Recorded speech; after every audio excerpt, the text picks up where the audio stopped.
What do you think you're doing? Get your ass downstairs. I ain't gonna let no man the size of a handbag gonna tell me what to do. You better start acting like your size. Fine. Goo goo gaga go wee wee. Wah. The movie begins in an artificial-ass, plastic-ass, no-real tree-having-ass town as we're introduced to the main character, Ted, who's a 12-year-old voiced by a grown-ass man, and Zac Efron. And Zac Efron was in his mid-20s when he voiced this, mind you. So yeah, this town has no plants, no trees, everything's plastic or man-made, and they all dancing and singing like their life was a La La Land musical. Wait, does this dude have 2 girls with him? That's disgusting. He should have 4. And we meet Aloysius O'Hare as this mini-man with a head built like a mushroom found a way to sell air and became the richest man in town and is also the mayor, so pretty much this tiny dude controls the entire city. And the entire town sings this zesty ass song, and my question is, do they have to do it every day? Because if they are, then they're just being hella performative and fake happy, because I'd be sick of hearing that shit after 2 days. Now, Ted uses a model airplane to shoot a shot at his crush named Audrey by intentionally placing the plane at her crib so he can have a chance to talk to her. Which is pretty elite ball knowledge for his age, by the way. Then we meet the Audrey, who's played by the Taylor Swift. And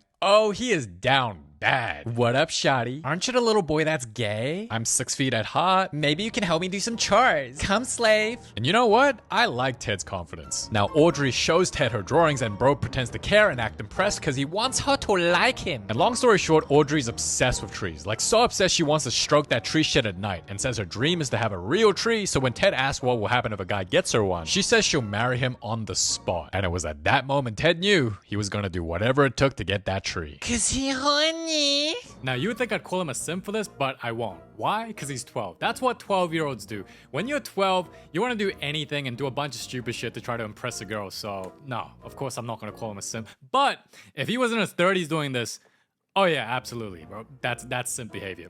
And later, he asks his mom how to get one. Where can I find a tree that grows? That's the gayest thing you've ever said. You care about nature? What are you, homo? Then the mom flexes her fake plastic tree and does her little dancey dance, Shaking her ass. oh my god, my mom thinks she's an Instagram baddie. Now, maybe it's just me, but the concept of a mom shaking her ass in front of her own kid is crazy. Then Granny tries telling him where to get one, but the mom's like, You're too old, ma. Go take a nap. you talk too much and that's why your husband left. Why don't you go watch the Kardashians? Okay, ma. And once the mom goes, Granny switches up and tells Ted exactly how to find the man that can help him find a real tree. And the Granny also does some weird shit in the process. Then Granny says he needs to give the man 15 cents, a nail, and the shell of an old snail. But why would he need all that? What is he, autistic? So Ted leaves town, which no one has ever done before, while Mini Mushroom is discussing how to find new ways to rip people off and take their money. I'm a loser. I don't think so. And this commercial says if we want people to buy our product, we need attractive people using it. And that'll make losers think they're cool for using it, when in reality, they're Still the loser. And Mini Mushroom's like, yo, who the hell is gonna buy this shit? If it's in a plastic bottle, these dumbasses will buy. It's like they're slaves. Then Mushroom is told Ted is leaving town, so dude crashes out and gets his men to stalk him while Ted sees the pollution and how bad things are outside of town. Wow, it looks so peaceful. So listening to his granny, Ted goes and finds a man called the Once-ler. And we proceed to see a bunch of extremely creative inventions made by the Once-ler, which just makes him look super extra and Look like he has no friends. my name's not Epstein and I did not go to that island. What the hell are you talking about? This is a setup. The elites are trying to set me up. Huh? You shit. I heard your autistic ass likes trees. Then this dude gets all sad and says it's his fault there's no trees left. Stop. And it's all because he made this ugly ass clothing line called the Thneed. And tells Ted if he wants a tree, he has to listen to his boring ass story because dude is a loner that Wants attention. wrong ago. When Once-ler was young and not so wrinkly, this dude set out as an entrepreneur to make it in life. I will follow my dreams. If you do end up as a failure, just know I told you so. Damn, pointing fingers at your family and laughing that he'll fail is wild. Nerd. And Once-ler says he'll prove him all wrong. Yo, that uncle is still pointing like, damn, this dude's a certified hater. You know, it really do be your own family members or your closest friends that ends up as your greatest haters, because turns out your friends want you to do well, but they don't want you to do better than them. Like, I noticed it was my parents and closest friends who wanted to see me fail when I started YouTube, while strangers who I've never met before online were actually the most supportive, which I found very interesting. Then we get a view of nature, which is CGI, talking fish that breathes air, and bears that are all vegan with a plant-based diet. Because I promise you, if bears in this film actually acted like bears, the talking fish wouldn't be all happy and singing and shit, I can guarantee you that. Oh, them bears would be straight feasting on them fish. Anyway, dude starts shaking his ass and nearly harms a few animals in the process, so the animals Don't look happy time anymore. Then screaming like a child, he uses the power of processed sugary foods to kill the bears slowly with the Diabetes. And let me tell you, these animals are obsessed with putting white squishy balls in their mouth.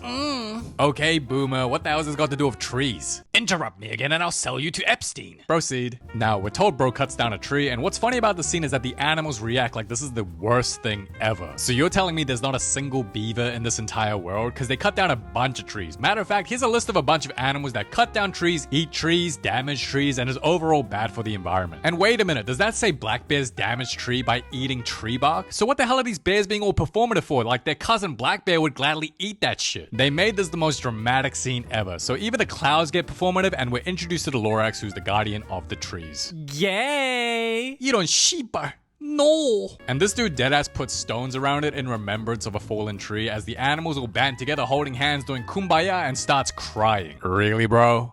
Really? So what you're telling me is that if there was just one beaver in this film that chopped down a tree, the Lorax would have popped out? You know, even pretty looking deers that we see in the cartoons are actually considered as pests that destroy native vegetation and are extremely harmful to the environment, but you don't see a movie being made about how evil deers are and that we should get rid of them. So to me, this movie just felt like a bunch of propaganda being shoved to us to make us care more about the environment. But you know what? This is the boomers' fault. It's the boomers' fault for making the environment and the earth the way it is now. And I hate that instead of taking accountability and responsibility and they try to fix it themselves and go, you know what?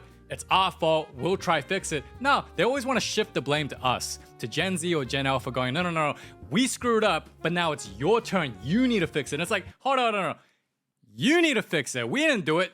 You did it, so don't tell us to fix it. That's on you. Anyway, the Lorax confronts the human and tells his ass to get out, while bro says his ass is built like the iPhone 17 and he says he ain't going nowhere and tries to give the orange iPhone diabetes instead. So they have a little back and forth as the Lorax tries to destroy his crib, then convinces the animals he's gonna be the next Hitler. You got a mustache, so you're more Hitler than me.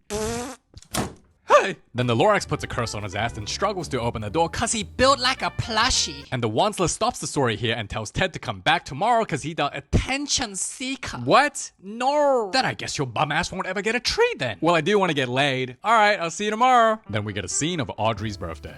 What'd you wish for, ho? I don't really talk to wrinkly ladies. Me neither. And Ted risks losing all his aura to pull this move because imagine if his ass fell halfway, but he pulls it off and gains more aura instead. And she's like, oh my god, she's so performative. No, you didn't. Oh, but I did. Shoddy. You know, I think they have great chemistry and I don't see anything wrong with this, but it's interesting that if Ted was the older one and Audrey was Ted's age, They'd be calling Ted's ass the certified pedo. and bro was daydreaming. You're kissing the cereal again. Again?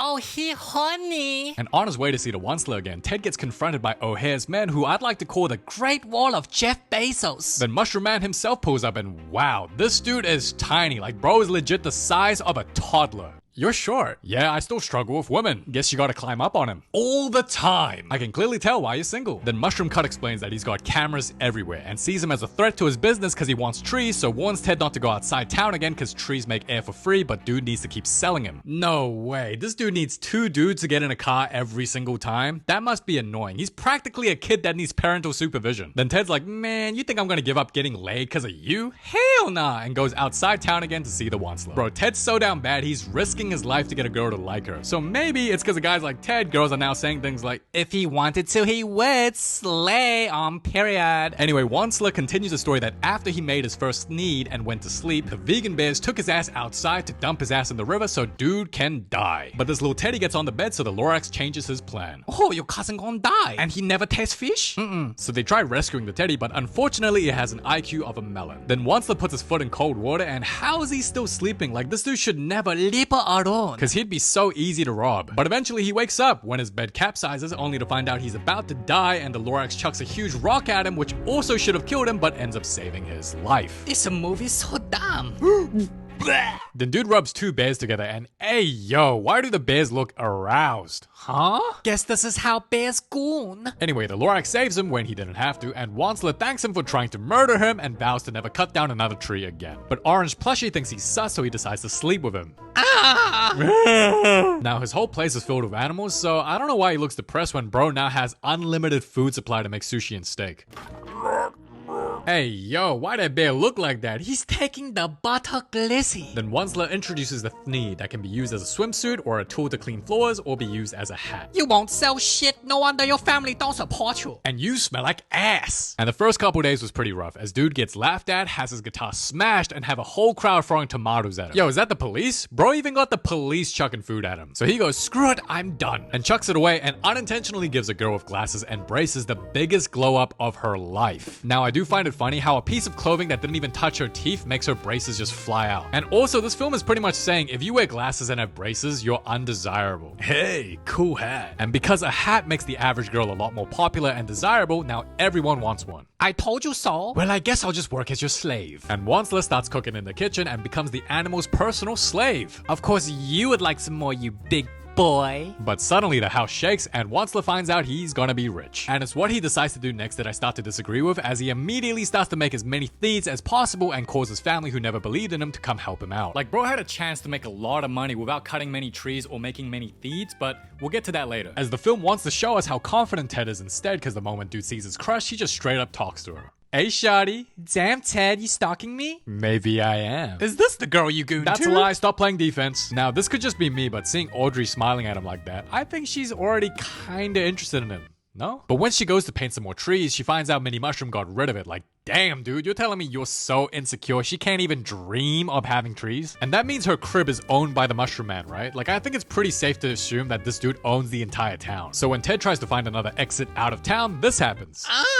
Go. Yo, that might be the most zestiest throw I have ever seen. But Ted doesn't give up and finds a way out of town again and meets the Once-ler as he continues the story of how his family pulls up to help grow his business. Yo, buddy, why are you happy? Like, these are the same people that turned their back on you when you needed them most and laughed at your dreams and made fun of you for trying, and you're smiling? Well, to be fair, I don't blame him for wanting validation from his family, since I'm assuming he never got it and always wanted it growing up, and a part of me does relate to that. But in my experience, you find more content in life when you do things for yourself rather than fighting for the approval of others, especially if they never believed in you. What a dump. So we meet his aunt, who looks like a grown-ass man if you get rid of the lipstick. Then we meet his twin brothers, who look like they can't read or spell the word twin, and we see the mom switch up on him. There's my favorite child. I knew you could make it. Oh, we love you. Right? Hey, I supported you since day one. Boy, your fake ass was pointing fingers at his face in front of him and behind him as he left. Like, what the hell? But y'all said I ain't gonna be shit. We were just trying to motivate you. And this poor dude believes it and doesn't even get an apology or nothing. That's crazy. Oh, hell no. You get out. It looks tasty. Wait, you wouldn't hit a chopped lady? That thing's a woman?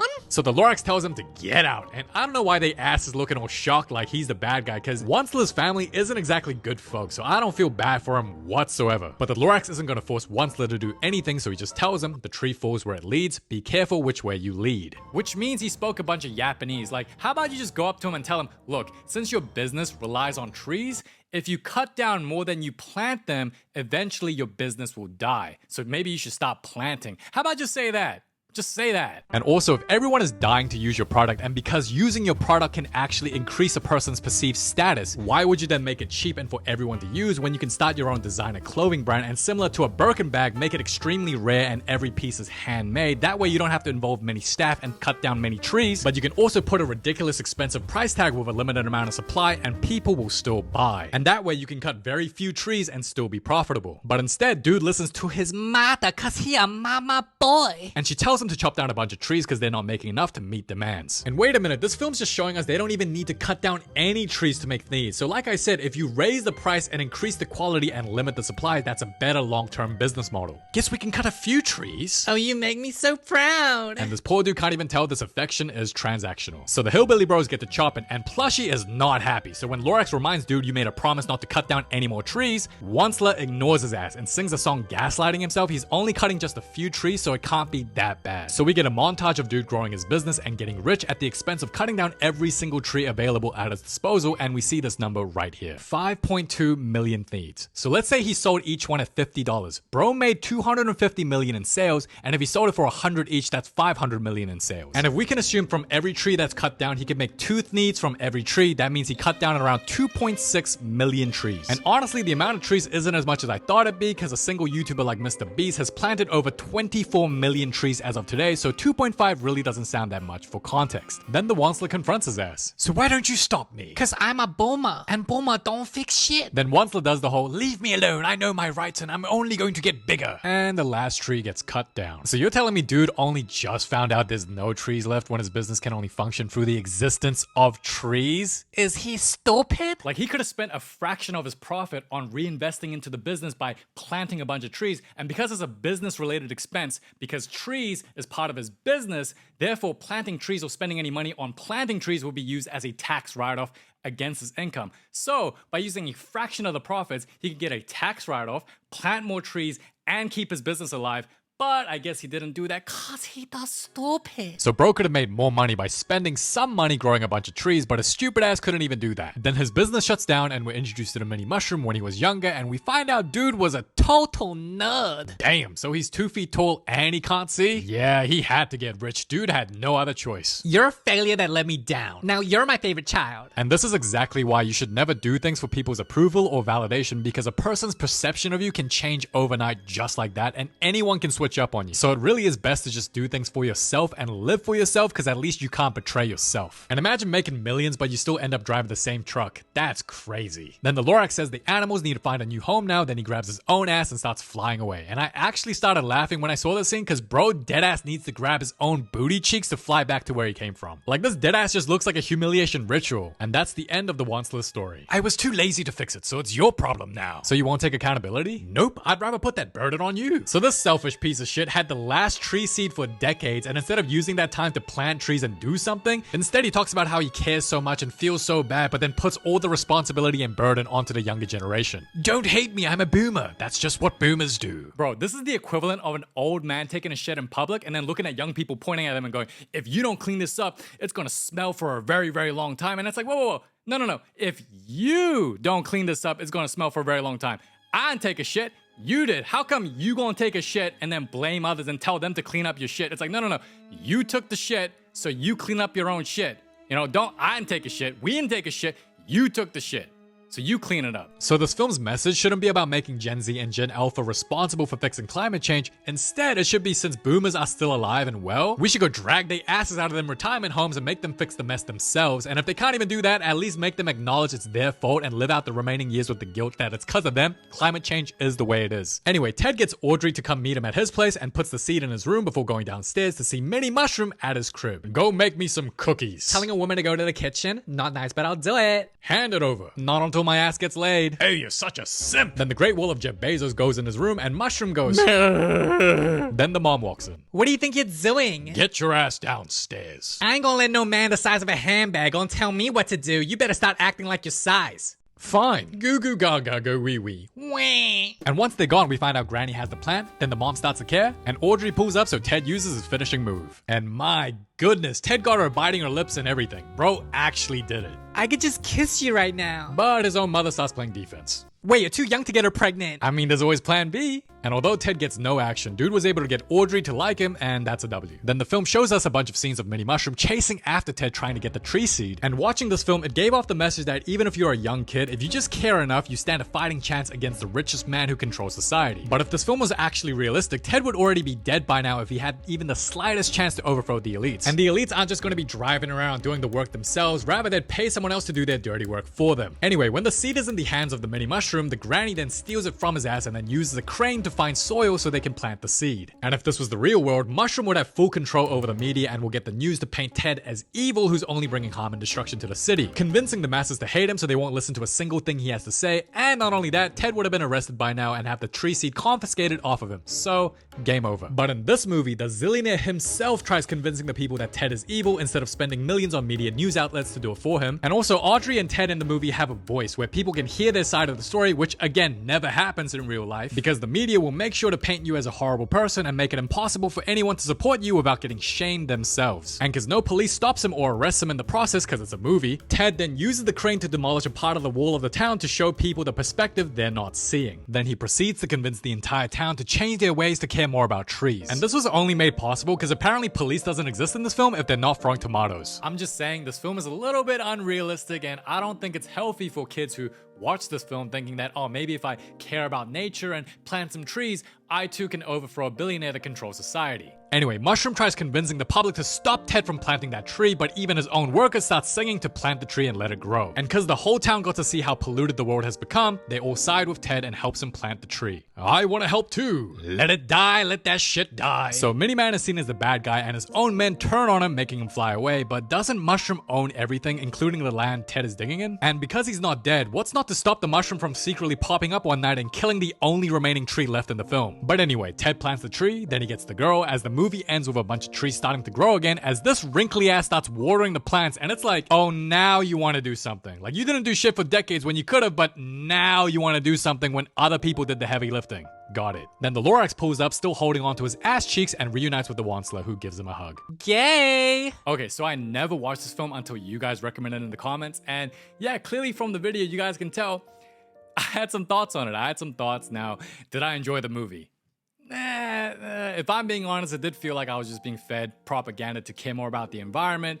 And now, look, I'm not a political person. I'm not trying to get political, but my take on climate change is that, you know how we see a lot of celebrities who cry and talk about like, oh, we need to care about climate change and climate change this, climate change that, and the importance of climate change. And on public, they talk about how much we need to care about it. But these same celebrities like Bill Gates and Leonardo DiCaprio then go on their private jets and then have parties on their yachts, and then buy property near the beach. So I'm just saying, if these people really cared about climate change and they were so concerned about the rising sea levels, then why would they buy property near the beach? That doesn't make any sense. So my take is this. If these celebrities who act like they care but don't really care, I don't think Gen Z and Gen Alpha should be shamed for not caring as well. That's my take. Plus, the boomers' fault anyway. It's the boomers' fault, so they should fix it, not us. But yeah, that's my take on the film, so feel free to disagree in the comments below, because I'm sure not everyone's going to agree with my take, and that's okay. It's just my opinion, and my job is just to entertain y'all and make you laugh, so as long as you found the video funny or somewhat entertaining, I did my job, alright? You don't have to agree with anything I say. That's alright. But yeah, interesting movie. Thank you so much for watching. It's been your boy KC. Curious to hear your thoughts, and yeah, till next time.